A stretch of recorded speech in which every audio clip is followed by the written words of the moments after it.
Listo. Buenas noches a todos, qué gusto que estén con nosotros en esta nueva edición de nuestras presentaciones en Facebook Live, que las estamos haciendo, como ustedes saben, los días jueves a las 7 de la noche, y estamos revisando diferentes tópicos de la anatomía con ustedes y intentando pues repasar cosas importantes, ¿verdad? Cosas importantes de la anatomía, en general, ¿verdad?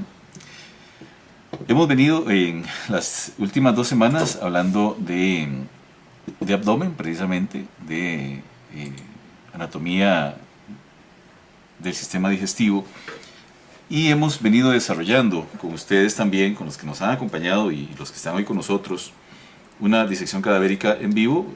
Ha sido muy interesante. Estamos, recuerden, trabajando con un preparado anatómico de esta importantísima relación de nuestro sistema que supone la posición del vaso, el páncreas, el duodeno y sus relaciones funcionales con el hígado y con su aporte en esta en esta unidad de órganos a los procesos digestivos. Entonces vamos a retomar la disección en el punto en que la dejamos la semana pasada. Vamos a hacer una rápida revisión. Recuerden que el instituto está en Costa Rica, en San José, Costa Rica, y que tiene entre sus servicios, entre sus posibilidades, abierto un programa de cursos libres que pueden llevarse por la vía virtual desde cualquier parte donde esté usted, en los países de habla hispana. Nos acompaña gente de México, gente de Perú, de Chile, de Brasil, y coterráneos costarricenses también han estado con nosotros en las últimas sesiones. Gracias por estar acá y poder compartir con nosotros este tiempo. Muy bien, vamos a iniciar.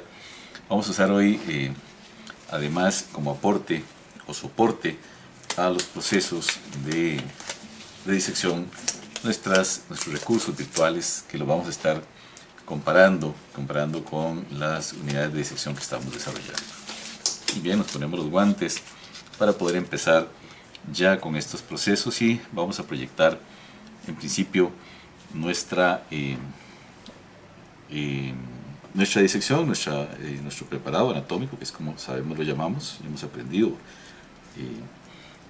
sobre el concepto de preparado anatómico, y vamos ya a lo tenemos ahora ya en cámara. Muy bien, una rápida revisión de los conceptos que hemos venido trabajando con él. Recuerden que aquí está el vaso en posición izquierda, aquí lo estamos viendo nosotros de frente, y que en la disección habíamos avanzado sobre la liberación del tejido conectivo de los grandes vasos, que tienen que ver con la irrigación tanto del vaso como del páncreas y de parte del estómago.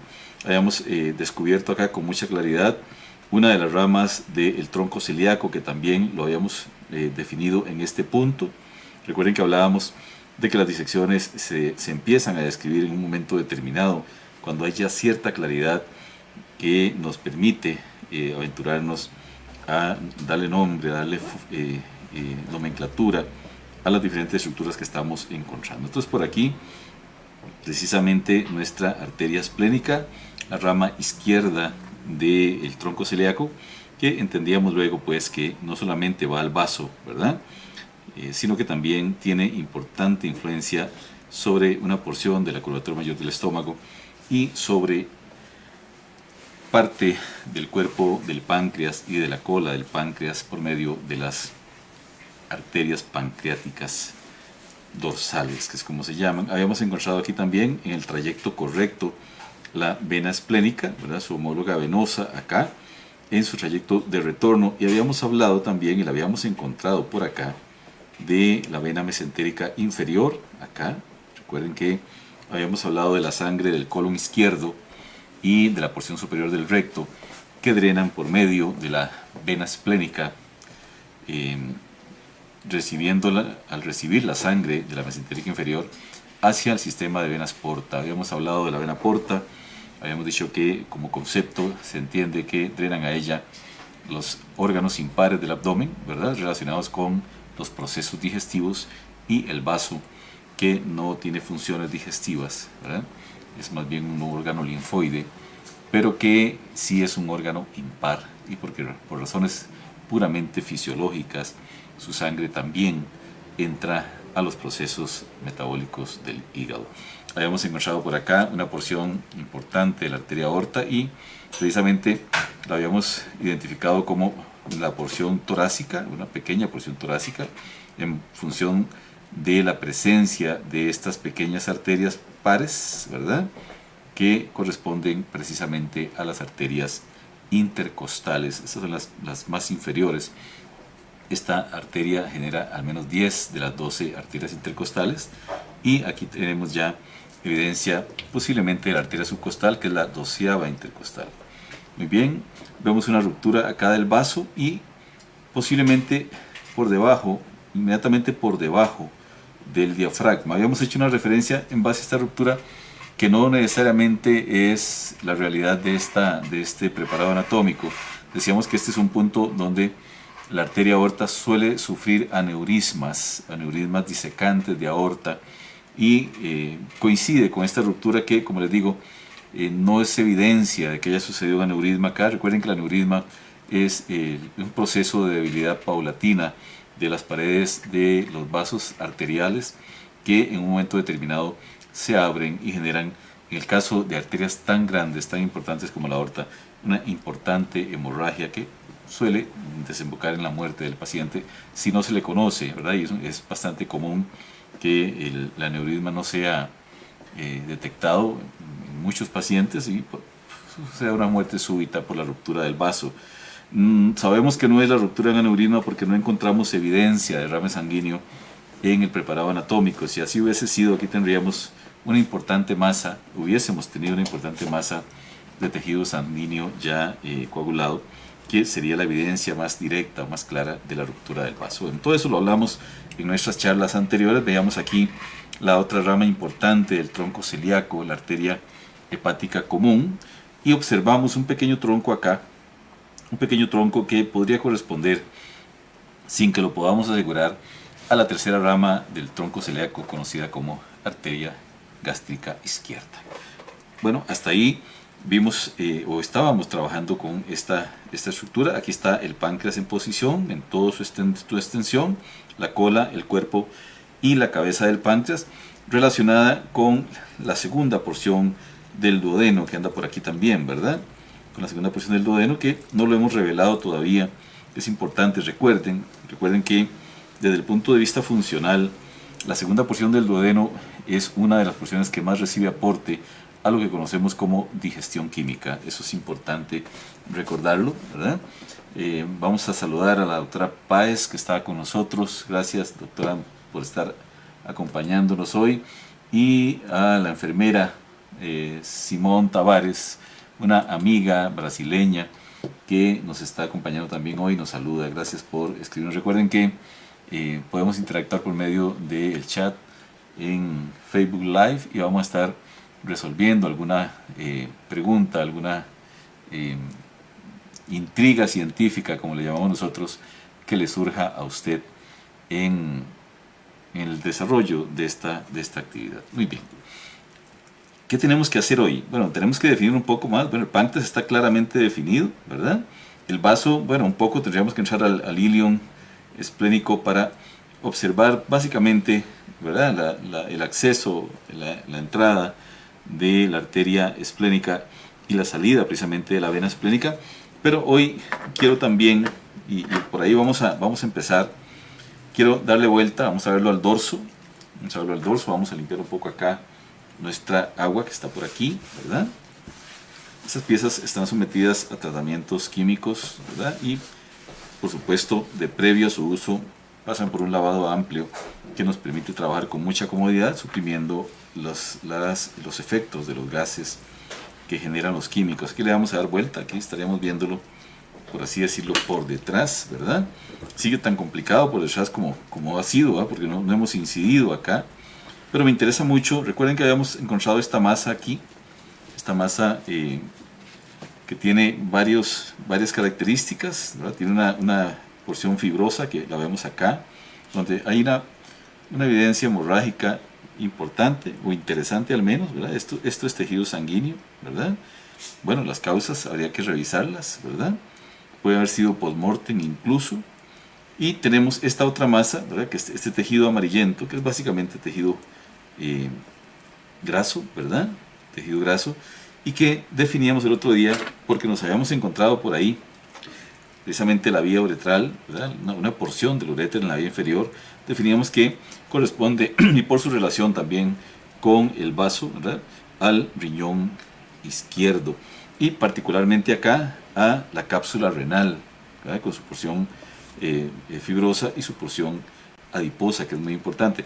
¿Qué deberíamos hacer aquí? Bueno, y muy interesante, porque voy a volver a darle vuelta. Otra de las razones importantes que nos habla de la presencia del riñón dentro de esa masa. Primero que hasta ahora estamos incidiendo, ¿verdad?, sobre la estructura, o sea, no debería estar ausente el riñón, pero que por aquí, precisamente en este punto, ¿verdad?, tal vez podamos hacer incluso un acercamiento por acá, de ser posible, en este punto, ¿verdad? Vamos a limpiarlo un poquito, nuestras pinzas de disección acá. Y estos son los temas interesantes. Por eso la anatomía in situ, la anatomía con poca incidencia, ¿verdad?, nos ayuda a entender realmente cómo son estas cosas por dentro, ¿verdad? Uno podría decir que es anatomía para expertos, posiblemente que sí, ¿verdad? Trabajar con material que no ha sido invadido, digámoslo así, con los procesos de disección, pues requiere de algún conocimiento adicional. Pero esta estructura que vemos aquí particularmente nos llamaba mucho la atención el otro día. Esta que está acá corresponde a la glándula suprarrenal, la glándula suprarrenal izquierda en este caso, ¿verdad? Eso también nos evidencia la presencia del riñón ahí, ¿ya?, entendiendo que la glándula se llama suprarrenal precisamente porque se encuentra posada sobre el polo superior del riñón. Esa es la causa que genera el nombre, ¿verdad? Funcionalmente no tiene mayor relación con la función del riñón, pero es esta que se ve aquí. Suelen ser triangulares, ¿verdad?, unas capuchitas triangulares que se posan sobre el riñón. Y entonces estábamos discutiendo cuál era la mejor manera de revelar este riñón sin perderlo desde el punto de vista de la posición, porque el riñón va a estar relacionado aquí básicamente con la arteria aorta que está por acá por medio de las arterias renales, y la vena cava inferior, que no está presente, ¿verdad?, es la que recibe la sangre de las venas renales. Pero muy posiblemente si entramos acá, revelamos la cara posterior del riñón y vamos un poco al ilion y buscamos el uréter, podemos mantenerlo perfectamente adherido al resto del preparado, pensando especialmente en eso, en que siga siendo muy ilustrativo de estas relaciones anatómicas que por lo menos nosotros en el instituto tenemos por costumbre sostener, ¿verdad? Podemos retirar un poco este tejido, ¿verdad? Recuerden que ya en estos niveles de disección no se utiliza el bisturí prácticamente, ¿verdad? Que se hace una forma de desgarre de los tejidos conectivos que están implícitos acá y que están inmersos en toda nuestra anatomía, generando importantes niveles de fijación, ¿verdad? Aquí retiramos un poco ese tejido, podemos decidir quitarlo en algún momento, por ahora nos ha permitido retirarlo. La cápsula renal es bastante tejido adiposo, ¿verdad? Y ahí me parece palpar ese riñón, ¿verdad? Vamos a ver, sí, por supuesto. No debería, o sea, no hay razón para que no esté ahí, ¿verdad? Entonces la idea sería hacer una ventana acá, separando los diferentes niveles de la cápsula, buscando la posición del riñón. Y si logramos hacer eso, pues genial, ¿verdad? Tenemos mucho que hablar del riñón y sigue siendo parte del concepto de la disección, ¿verdad? Acompaña a estos órganos en una porción posterior, ¿verdad? Que desde el punto de vista de la membrana serosa del abdomen, recuerden que los que son duchos en esto o que están, o los que no, ¿verdad?, los que están aprendiendo tal vez dentro de las membranas importantes que tiene nuestro sistema, encontramos a nivel del abdomen al peritoneo, ¿verdad?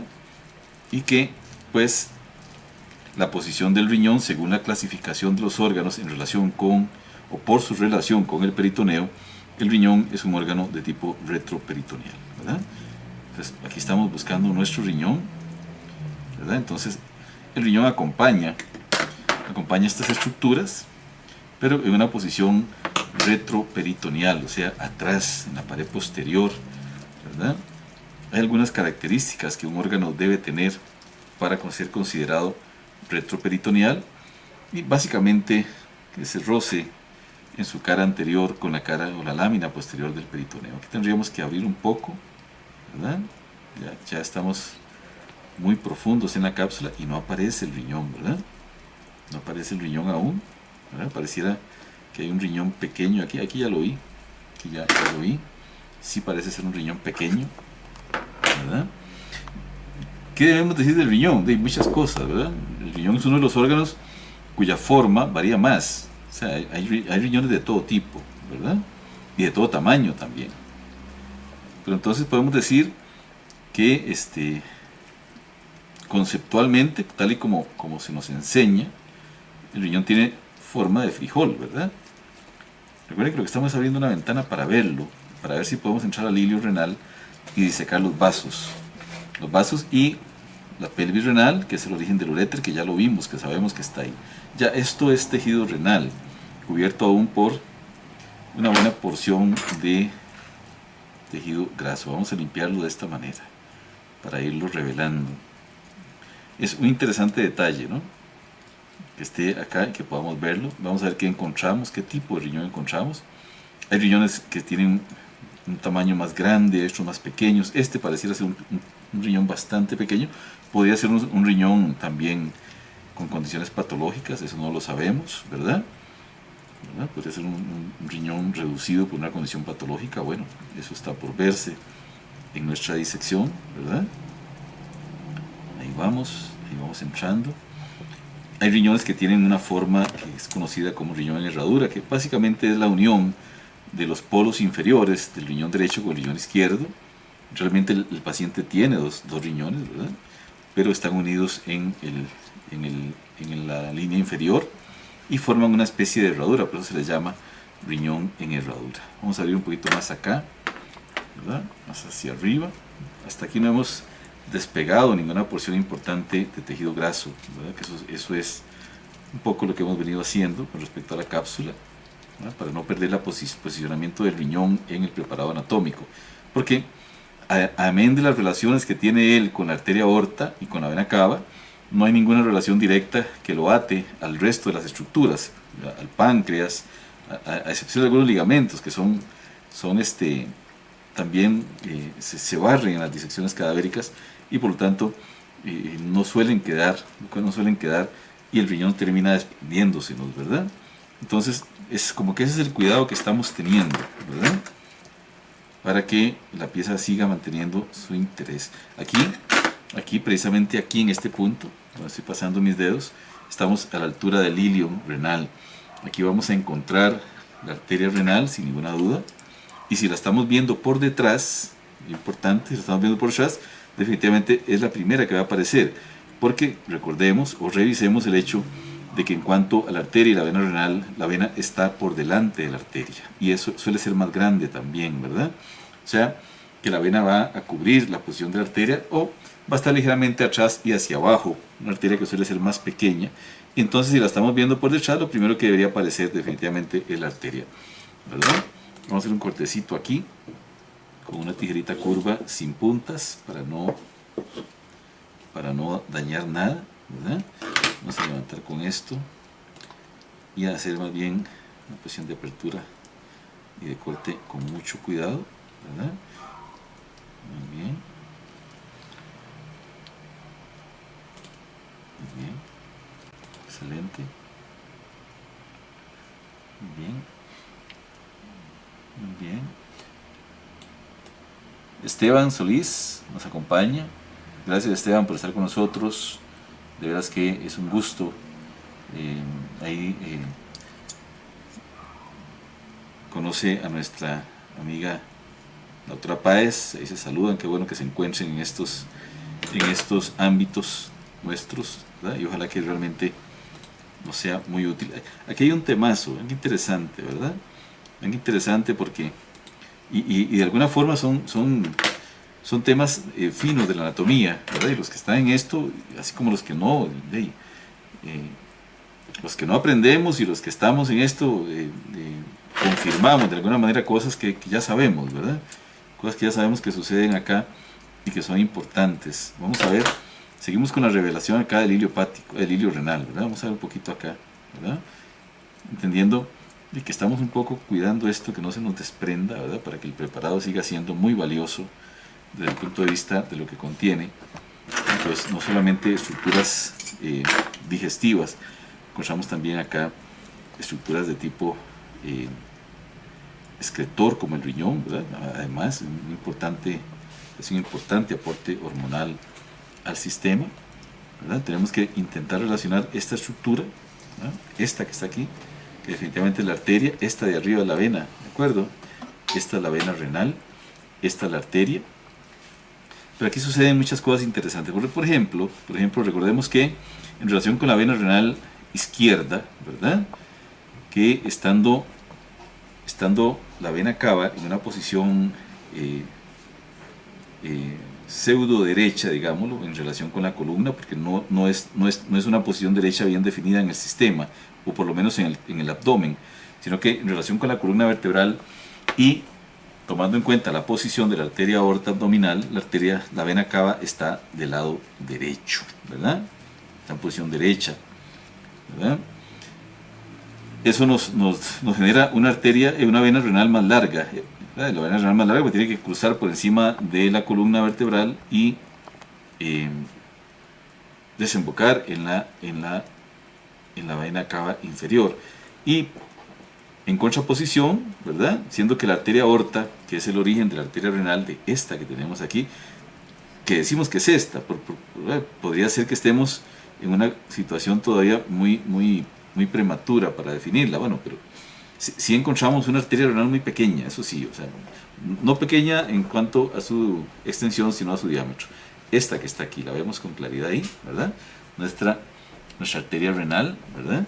Es muy pequeña, digamos, para lo que uno podría esperar encontrar. Disfuncional, por supuesto que no, ¿verdad?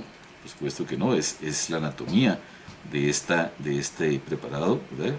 De este individuo, de nuestra especie que nos la muestra tal cual, ¿verdad? Una arteria renal pequeña, desde el punto de vista de su diámetro, ¿verdad? No puede ser pequeña en su extensión, porque tiene el tamaño que tiene en relación con la posición de la aorta, que sí es más pequeña que la derecha, precisamente por contraposición con la vena. La arteria aorta igualmente tiene una posición pseudo izquierda, ¿verdad? Y el concepto pseudo lo uso para que entendamos que no es que está claramente definida hacia la izquierda, sino que tiene en relación con la columna vertebral y con la posición de la vena cava, la arteria definitivamente está en posición izquierda y por lo tanto la arteria izquierda es más pequeña, ¿verdad? ¿Por qué? Porque su recorrido desde su vaso de origen, que es la arteria aorta abdominal, es más pequeño también. Las arterias renales corresponden más o menos, digámoslo así claramente, ¿verdad? Digo más o menos porque tenemos que entrar en una explicación sobre ese tema, ¿verdad? Corresponden a el cuarto vaso, la cuarta arteria, la cuarta derivación de tipo visceral, ¿verdad? La cuarta rama visceral de la arteria aorta, en el orden en el que ella está. Este riñón tiene problemas, ¿verdad? Definitivamente es un riñón muy delgado, aquí lo estoy ya palpando, ¿verdad? Es un riñón muy delgado, muy delgado. Es pequeño también, vamos a ponerle aquí más o menos el diámetro, la medición, el tamaño de este riñón, ¿verdad? Vamos a poner aquí esta pinza, vamos a poner esta otra pinza acá.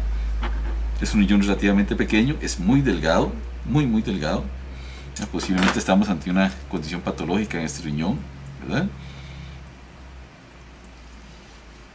Causa del fallecimiento, no necesariamente, no sabemos, ¿verdad? No podríamos asegurarlo.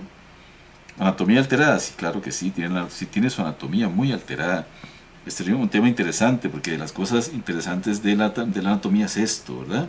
Y muy particularmente de la disección, que es el poder encontrar estas diferencias, identificarlas claramente, ¿verdad? Muy bien. Okay. Usted podría decir, bueno, eso se ve ahí hecho un desorden, ¿verdad? Efectivamente lo es, porque es que estamos incidiendo sobre una estructura que está entera desde el punto de vista de que aquí nadie ha entrado, ¿verdad? Y aquí me estoy encontrando una información importante, vamos a ver. Ajá, muy bien. Muy bien. Vamos a ver si estoy en lo cierto. No, es tejido graso también. Parecía un vaso, pero no lo es. Aquí estamos ya como muy definidos sobre los vasos. Me interesa que busquemos el uréter, ¿verdad? Busquemos el uréter para que nos vaya definiendo un poco el hilio renal. Y este uréter lo habíamos encontrado el otro día en esta posición. Aquí lo tenemos, si no me equivoco, sí, aquí está.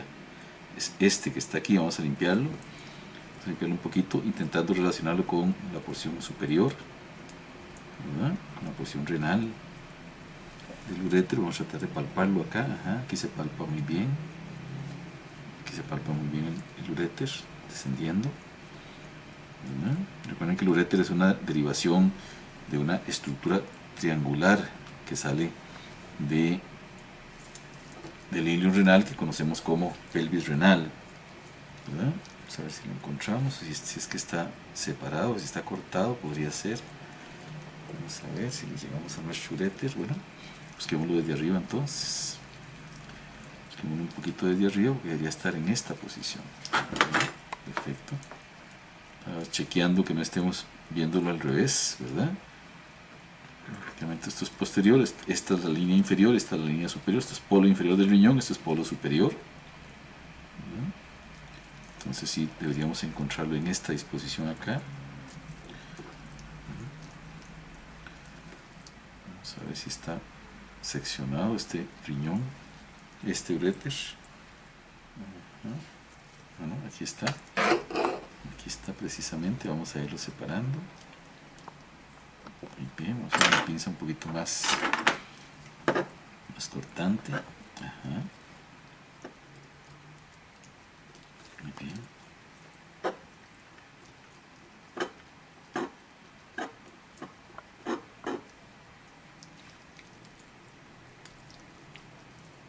Muy bien. Bueno, aquí ya apareció con mucha claridad. Vamos a limpiarlo un poco, necesito que lo vean bien. Vamos a sacarlo acá.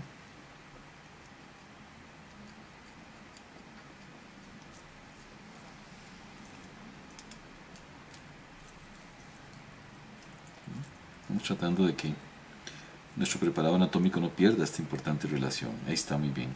Está el uréter. Vamos a separarlo un poquito de tejido conectivo y el tejido graso.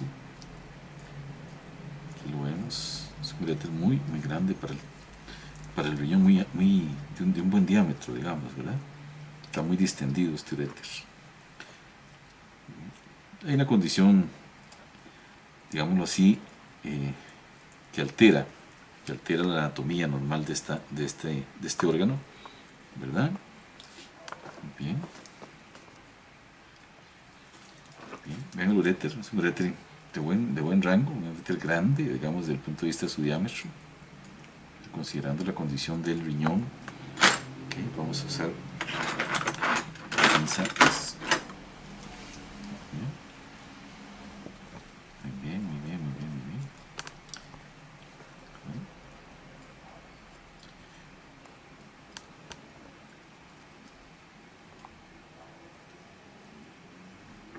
El otro día, en la charla del jueves pasado, uno de los participantes, una participante, nos hacía un comentario muy interesante, decía que qué hermoso, ¿verdad? Entonces yo le decía que qué interesante encontrarse que coincidamos con gente que tiene nuestro mismo desorden psicológico, ¿verdad? Y encontremos la belleza en estas cosas, ¿verdad? Qué interesante, porque de veras que pasa por la pasión de uno, por el interés constante en trabajar estos temas y en poder ojalá transmitir algo del conocimiento que hemos podido adquirir en los años hacia gente que podría estar interesada o que es parte ya del personal de ciencias médicas, ¿verdad? En cualquier parte digámoslo así, de América Latina, que son los hispanoparlantes los que nos ven, ¿verdad? Algunos brasileños, como les decía, bueno, el brasileño no es necesariamente hispanoparlante, pero sí hemos recibido mucha visita de brasileños, de Perú, también de peruanos, de chilenos, ¿verdad? De argentinos, hemos tenido una buena audiencia de argentinos, y entonces es muy interesante poder para nosotros y muy importante también poder extender el conocimiento que no es propiedad de nadie, y el que lo adquiere definitivamente debe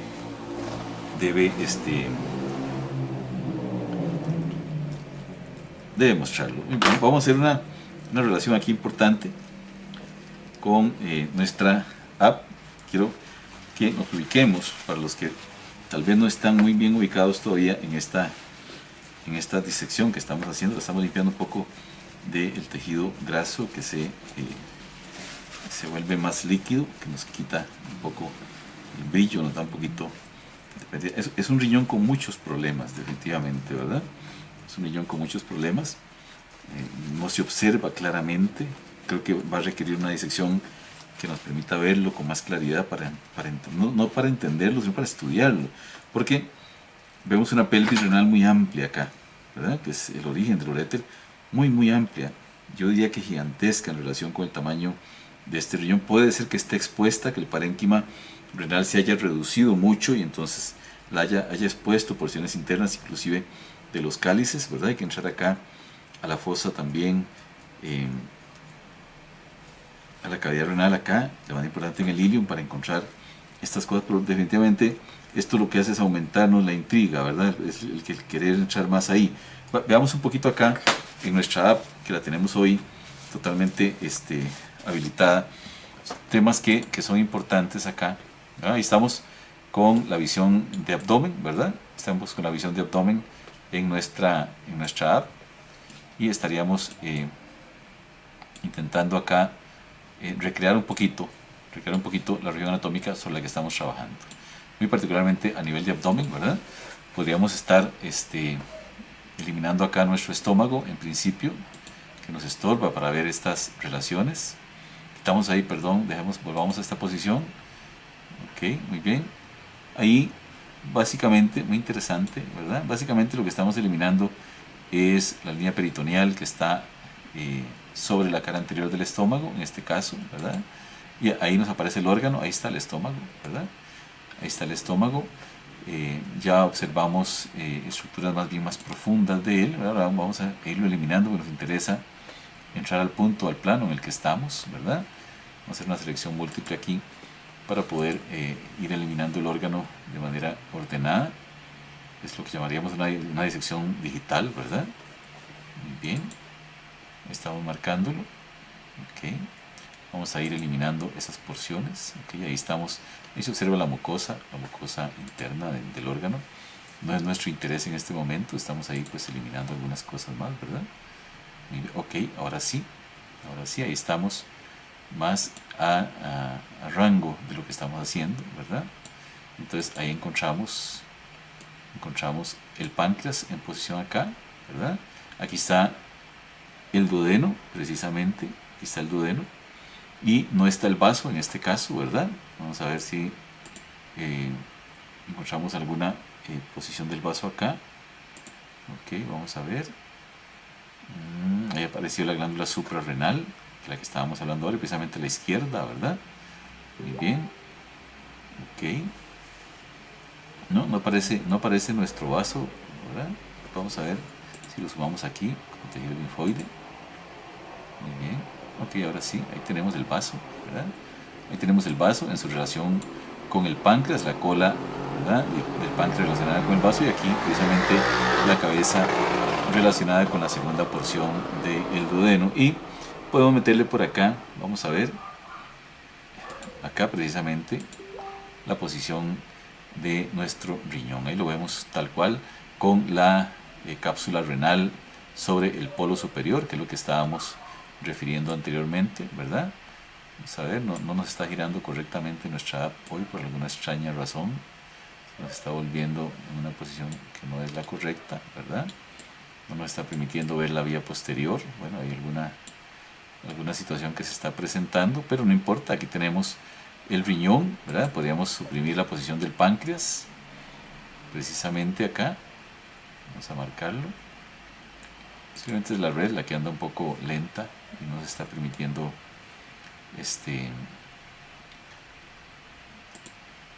trabajar con mayor comodidad. Quitamos la cara anterior del páncreas y ahí la cara posterior, ¿verdad? Muy bien. Hay que ver el conducto pancreático, pero ahí entramos un poco más a la fosa renal para ver nuestro riñón, en este caso izquierdo también. Vamos a bajar un poquito el tejido linfático para que no nos estorbe, y se va a quitar el vaso también, y ahí estamos precisamente a nivel de nuestro riñón izquierdo, ¿verdad? Ahí veamos la relación que estábamos observando acá con el vaso, precisamente del riñón. Aquí está el riñón, aquí está el vaso, tal y como lo vemos ahí, ¿verdad? Y podemos nuevamente poner el vaso en posición, ¿verdad? Que se nos replica lo que estamos trabajando precisamente en nuestro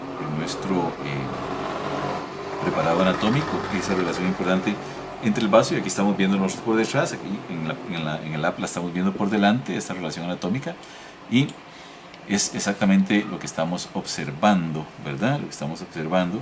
Si reactivamos acá la posición del tejido del sistema digestivo, vamos a reactivar la posición del estómago. Ahora aquí ya podemos volverlo. Bien, ahí estamos viendo nuestros dos riñones por detrás, ¿verdad? Ok, entonces así estamos viéndolo en este momento, ¿verdad? Precisamente en el preparado anatómico, el vaso en posición izquierda, acá, en una posición superolateral en relación con la posición del riñón izquierdo. El riñón va a estar más hacia atrás y en una posición más inferior. Este riñón está más alto que el riñón derecho, como lo ven acá. Y vemos aquí la pelvis renal, esta que está aquí. Este es un riñón normoformo, ¿verdad? Es muy importante, es la forma anatómicamente más descrita.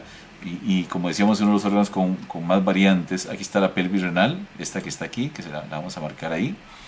Esa es la pelvis renal, que es la que estamos encontrando acá. Esta muy distensa, ¿verdad? Muy grande. Nos genera un especial interés hacer esta disección de este riñón y ver cómo es que está sucediendo ahí, qué es lo que está sucediendo en realidad, en este caso, con nuestro riñón izquierdo, que lo vamos ahí a marcar un poquito y lo vamos a separar acá un segundito nada más para verlo, ¿verdad? Ahí lo tenemos al corte precisamente. Vean qué interesante, quedó en su relación con la 12ª vértebra torácica y con L1 en sus bordes, su polo superior, y vemos ahí pues un poco parte de la condición interna del riñón, que posiblemente no sea el caso necesariamente, ¿verdad? Pero lo vemos ahí en sus relaciones también a nivel costal, ¿verdad? Y también con sus importantes relaciones vertebrales en la altura que corresponde. Recuerden que la 12ª costilla, que es la segunda costilla flotante junto con la 11ª, ¿verdad? Son costillas muy inferiores. Esta muy particularmente en las disecciones, cuando vemos pared de abdomen, la vemos bastante inferior, bastante abdominal, podríamos decir, ¿verdad? Y que esta relación es importante, ¿verdad? Precisamente porque aquí vamos a tener el nervio subcostal, que es el 12º intercostal, que está por aquí, ¿verdad? Y por aquí tenemos las dos primeras ramas del plexo lumbar, el nervio iliohipogástrico y el nervio ilioinguinal, que son parte de la inervación de la pared abdominal y que tienen también una relación topográfica con el 12º intercostal, que, como les digo, es un nervio también que lo vamos a ver muy en la posición abdominal. En todo caso, sabemos que los nervios intercostales son los principales responsables de la inervación también de la pared abdominal. Hemos querido usar este recurso para aclarar un poco, ¿verdad?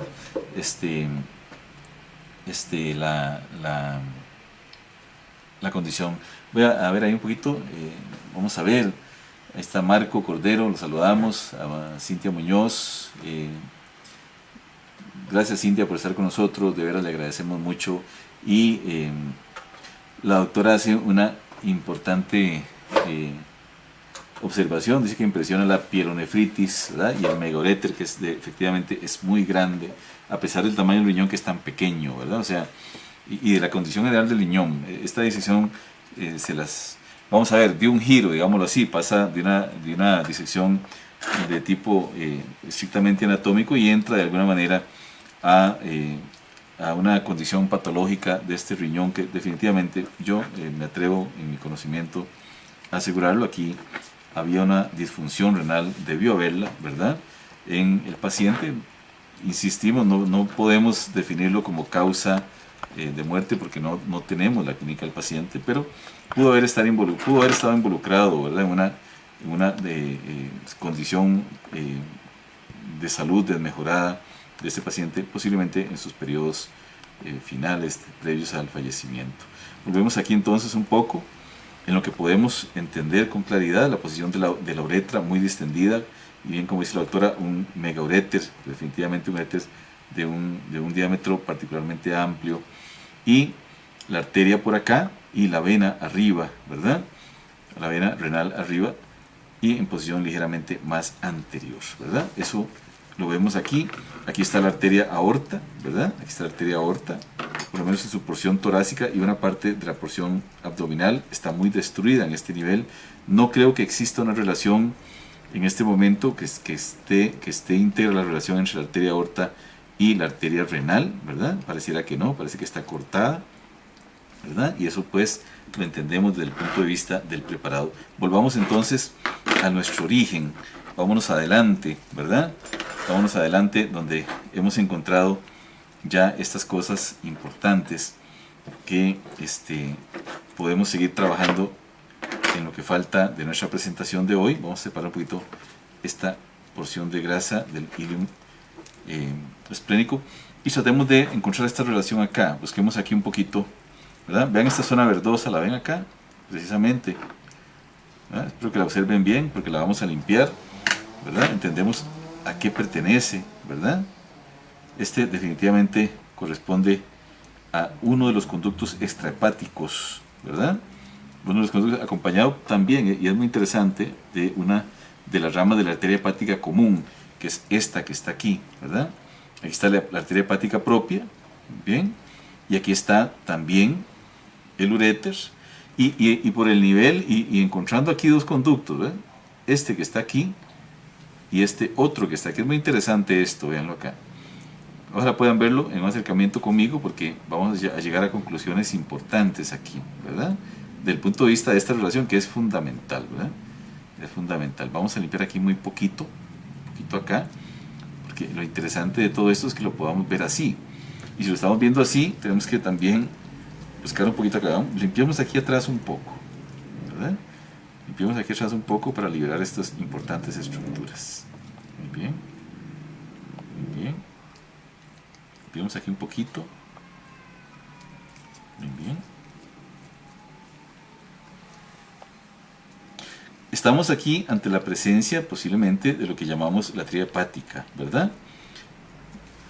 ¿Qué es la arteria hepática? Bueno, la posición que tienen precisamente la vena porta, importante vena porta, la arteria hepática propia, ¿verdad? Ascendiendo hacia el hígado, ambas, tanto la vena porta como la arteria hepática propia ascienden hacia el hígado, ¿verdad? Entran al hilo hepático.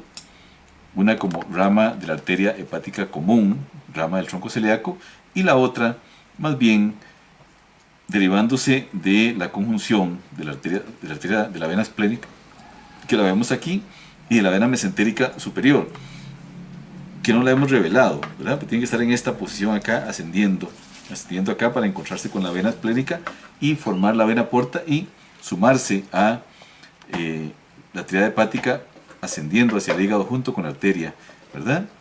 Junto con la arteria. Y aquí está precisamente, vean qué interesante, ¿verdad? Interesante porque la teoría se demuestra en la práctica, definitivamente, ¿verdad? Vean este gran vaso, voy a abrírselos ahí, y esto, me disculpan, a mí esto me emociona mucho, ¿verdad? Vean este gran vaso que se ve ahí, ven este diámetro acá, definitivamente es tejido venoso por la densidad de las paredes. Aquí vamos a meter, podemos meter aquí nuestra pinza, ¿verdad? Y mostrarla aquí. Esta es definitivamente, sin ninguna duda, la vena porta, ¿de acuerdo?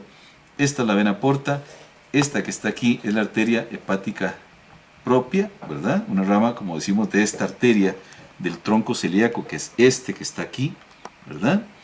Ascendiendo hacia el hígado, ¿verdad? La hepática propia, ascendiendo hacia el hígado, y acompañando en línea contraria, precisamente, o acompañadas ambas, solo que en descenso, no en ascenso hacia el hilo, sino bajando el hilo, de estas importantes vías extrahepáticas, ¿verdad? Conductos extrahepáticos, biliares. Recuerden que dentro del tejido del parénquima hepático vamos a tener una importante conjunción de tubulillos, de conductillos, que van a coincidir en dos principales, que son los conductos hepáticos derechos e izquierdos. Estos están dentro del hígado, ¿de acuerdo? O sea, son vías intrahepáticas que luego se integran en un conducto conocido como conducto hepático común, y esa es la primera vía extrahepática, ¿verdad? De conducción de bilis. Recuerden que la función exocrina del hígado es la producción de bilis, que le aporta al sistema digestivo, ¿verdad? Es parte de la digestión química, precisamente a la altura de la segunda porción del duodeno. Ok, ¿por qué es esto interesante? Porque este corte, ¿verdad? Hay una cosa muy casual, ¿verdad? Muy casual. Sucede precisamente a la altura de la formación del conducto colédoco, ¿de acuerdo? Recuerden que el conducto colédoco, o revisemos que el conducto colédoco es el resultado de la integración del conducto hepático común, la primera vía extrahepática biliar, ¿verdad?, con el conducto cístico, que es el conducto de la vesícula biliar. Entonces, por diámetro, definitivamente el conducto cístico y por posición está en una posición más medial y superior. Este que está aquí sería el conducto cístico, espero que lo puedan ver tan bien como lo veo yo acá. Además es más pequeño de diámetro. Este que está acá corresponde al conducto hepático común, muy en el punto donde ambos se integran y forman este que ya va para abajo, ¿verdad? Que está bajando aquí de manera clara, se mete por detrás de la cabeza del páncreas. Este es el conducto colédoco, ¿verdad? Este es el conducto colédoco. Y el conducto colédoco, recuerden que se mete por detrás de la cabeza del páncreas, entra al parénquima, ¿verdad? Perfora el tejido pancreático, entra en él. Aquí está muy clarito, aquí está precisamente. Este es el conducto colédoco, este que está aquí, ¿verdad? Entra por detrás a la cabeza del páncreas y se integra al conducto pancreático principal. Recuerden que el páncreas tiene dos conductos, uno que es principal, que viene en toda la extensión del vaso, del órgano, perdón, desde la cola, ¿verdad? Desde la cola, y que a nivel de la cabeza se desprende un conducto que llamamos accesorio, que asciende ligeramente, ¿verdad?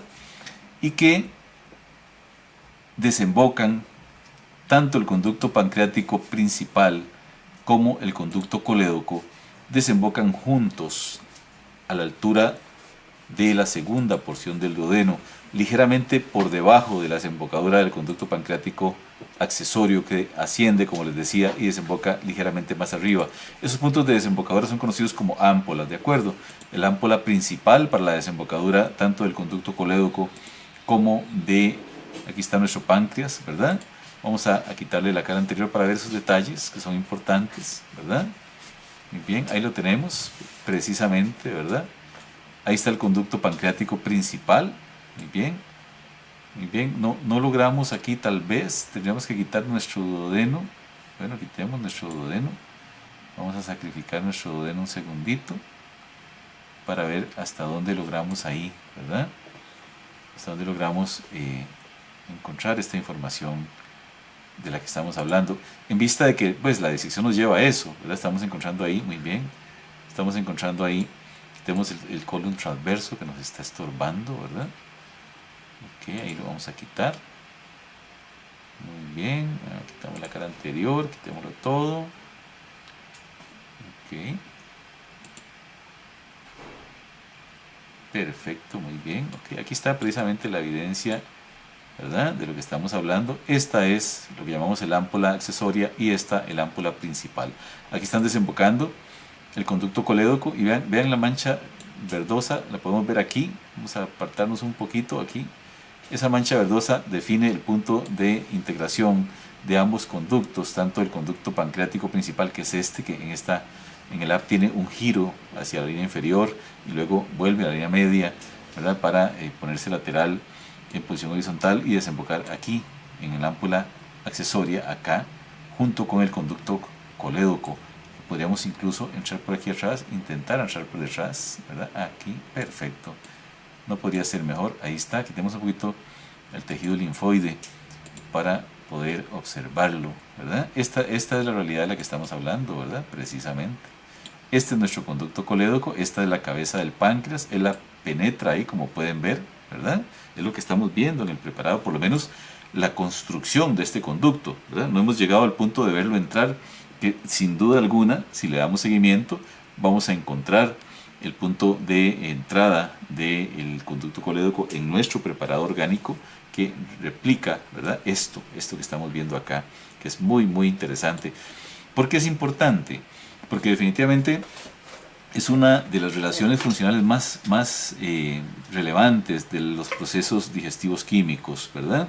Recuerden que algunas entidades clínicas patológicas como el cáncer de cabeza de páncreas es muy violento, muy destructivo, en función de que precisamente rompe estas relaciones, las obstruye, las daña y se va a generar toda una distorsión de este importante balance que tienen que tener nuestros órganos en su funcionalidad. Y entonces vamos a perder ahí toda esta integridad, se van a dañar los conductos pancreáticos, sus desembocaduras, la segunda porción del duodeno va a dejar de funcionar en la receptación tanto de los jugos pancreáticos que el páncreas aporta como de la bilis que aporta el hígado, y eso va a generar importantes trastornos digestivos que desembocan en problemas de nutrición en el paciente, pacientes con problemas de procesamiento de los alimentos precisamente por el resto del sistema digestivo, el yeyuno, el ilion. ¿Por qué? Porque va a haber una destrucción de estas relaciones que aportan químicos importantes a los procesos digestivos. Eso es un temazo y qué bueno que de alguna manera, hemos podido encontrarlos acá, ¿verdad? Entonces, resumimos la posición de la vena porta, ¿verdad? Recuerden que la vena porta es definitivamente un clásico de la anatomía digestiva, ¿verdad? Y hablar de la vena porta es algo que debemos hacer siempre cuando revisamos estos temas. No nos da el tiempo hoy, pero amerita definitivamente una conversación amplia sobre la vena porta, que está acá, la arteria hepática propia acá y por aquí el conducto colédoco, y si lo juntamos los tres, es lo que conocemos como la triada hepática, que de hecho sea de paso está contenida en un importante ligamento, ¿verdad? Un importante ligamento conocido como el ligamento hepatoduodenal. Bueno, yo creo que el tiempo se nos ha acabado. Qué bueno que hayan estado con nosotros hoy, Esteban, que haya estado Marco Cordero, doctora Páez. Les agradecemos a todos mucho su presencia y el que nos hayan tolerado durante este ratito. Esperamos haber aportado algo de revisión al conocimiento de ustedes. Muchas gracias también Simón allá en Brasil y estar con nosotros en esta revisión que hemos hecho hoy. Gracias a todos, espero que pasen muy buena noche, que tengan una muy buena semana. Recuerden que estamos el jueves entrante, muy posiblemente continuando o dándole ya un acabado más definido a lo que queremos hacer acá. Recuerden que estamos tratando de que no se nos desintegre, simplemente de revelar cosas y que siga siendo de alguna manera un preparado anatómico capaz de enseñar muchas cosas desde el punto de vista de las relaciones anatómicas. Buenas noches, mi nombre es Giovanni Gamboa y les saludo de parte del Instituto de Anatomía Humana.